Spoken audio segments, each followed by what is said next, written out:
Wakil Menteri Hukum dan HAM, Wamenkumham, Edward Omar Sharif Hierriech atau Edi Hierriech telah ditetapkan sebagai tersangka oleh KPK atas kasus dugaan gratifikasi senilai 7 miliar rupiah.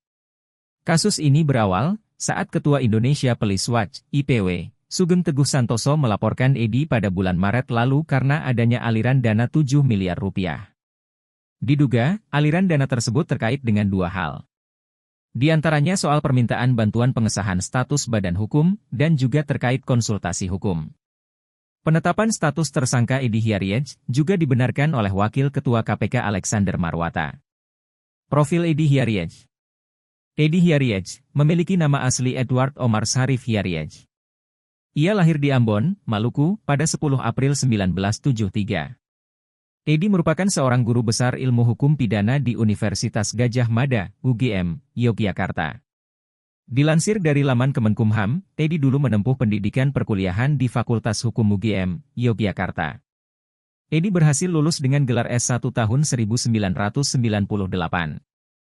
Lulus dari bangku kuliah S1, ia mengawali karirnya sebagai seorang dosen di UGM sejak tahun 1999.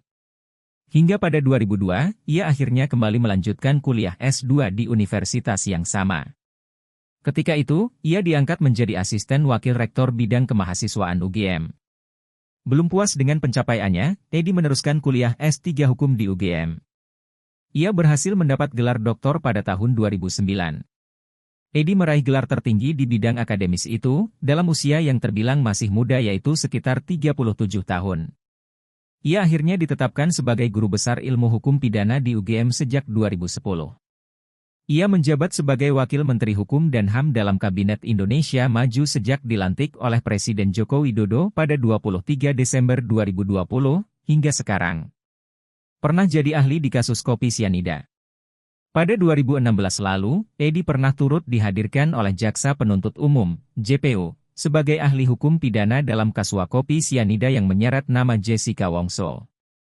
Download Tribun X sekarang, menghadirkan lokal menjadi Indonesia.